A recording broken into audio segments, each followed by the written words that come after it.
Bonjour à tous. Mon projet de doctorat porte sur la prévision hydrologique à court terme par réseau de neurones et utilisation d'images satellitaires. Aujourd'hui, je vais présenter une expérience préliminaire qui me permet de comprendre l'importance de la résolution spatiale des données d'entrée pour faire de la prévision hydrologique.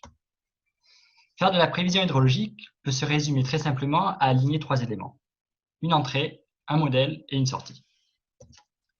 L'entrée constitue l'ensemble des données qui décrivent l'état du bassin versant ainsi que la météo. Ces données peuvent être issues d'observations, de prévisions ou de réanalyse modèles. Et ici, je vais m'intéresser à des observations. Donc, les observations, elles peuvent être issues soit de mesures in situ, soit de mesures satellitaires. Dans mon expérience, je souhaite comparer la différence entre une donnée globale, qui est représentative de l'ensemble du bassin versant, et une donnée spatialisée, qui est représentative d'une hétérogénéité dans la couverture spatiale du territoire. Donc, cette donnée spatialisée est représentée sous forme de grille.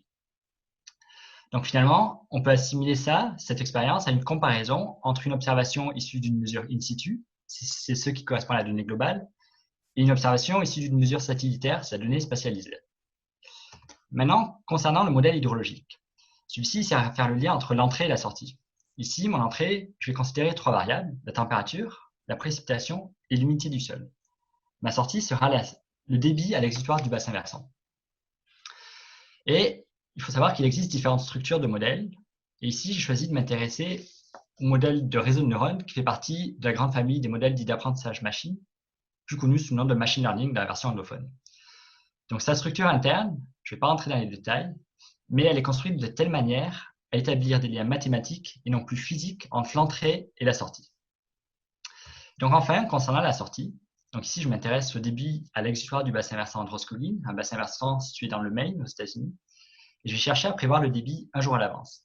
J'ai utilisé 10 ans de données, entre 2000 et 2009, avec une répartition de 50% pour l'apprentissage et 50% pour la validation. Je me suis intéressé seulement à la saison estivale, définie ici comme allant de juin à octobre, et je me suis placé dans un cas théorique parfait avec seulement des petites observations. En comparant les données d'entrée globales avec des données d'entrée spatialisées, la prévision hydrologique avec un jour d'avance est légèrement améliorée dans le second cas, donc avec une donnée spatialisée. Donc c'est ce qui est illustré ici avec les hydrogrammes pour 2009. Donc ce résultat, il est très encourageant pour la suite, donc dans notre souhait d'intégrer de la donnée spatialisée issue d'images satellitaires pour faire de la prévision hydrologique. Les principaux travaux futurs qui restent, ça va être d'utiliser de vraies données d'observation satellitaire en entrée, de comparer différentes structures de réseaux de neurones et de prévoir un hydrogramme non plus comme une série temporelle, mais en tant que forme. Merci de votre attention.